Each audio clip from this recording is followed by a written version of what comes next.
নমস্কার বন্ধুরা, আজ আমি আপনাদের শোনাতে যাচ্ছি মা গুপ্তমণির গুপ্তকথা। প্রচলিত কাহিনী থেকে সুর দিয়ে আমি নিজে লিখেছি মায়ের মাহাত্ম্য।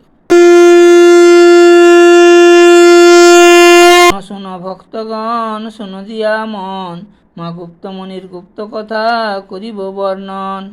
আজি হতে 450 বৎসরেরই পূর্বে ঝাড়গ্রাম এলাকাটি ছিল গভীর অরণ্যে ঘিরে।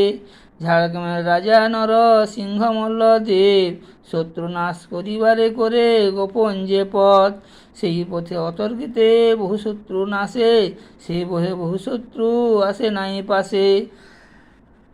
রাজা তারা পরাজিত, সবর নেতা নন্দ ভকতা কিভাবে জানিল সেই গুপ্ত পথেরই কথা। একদিন জঙ্গলে ঘুরিতে ঘুরিতে নন্দ ভকতা দেখিতে পায় লতা দ্বারা বেষ্টিত রাজহস্তিকে। এইদিকে মহারাজ খুঁজিতেছে প্রিয় গজরাজে, খুঁজিতে খুঁজিতে দেখে গজ নন্দ ভকতার কাছে। একদিন বনদেবী স্বপ্নে রাজারে বলিল, তোমার গুপ্ত পথ কথা সবরে জানিল।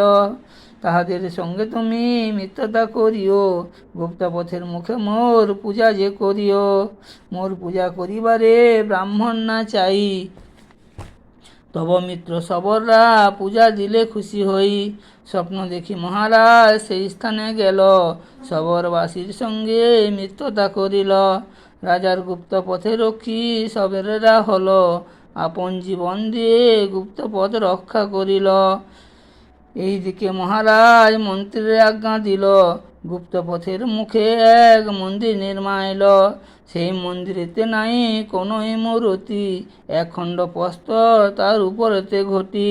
সেই হতে পূজে সবে মা বনদেবীরে, বনদেবী রক্ষা করেন সকল ভক্তরে।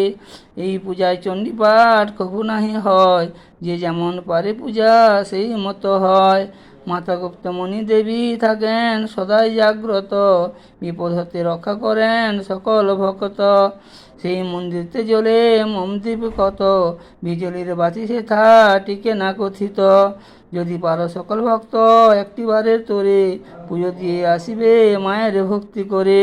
কিছুই না জানি আমি মায়েরই আশ্বাস, গুপ্তমণির গুপ্ত কথা গায় উত্তম দাস। নমস্কার।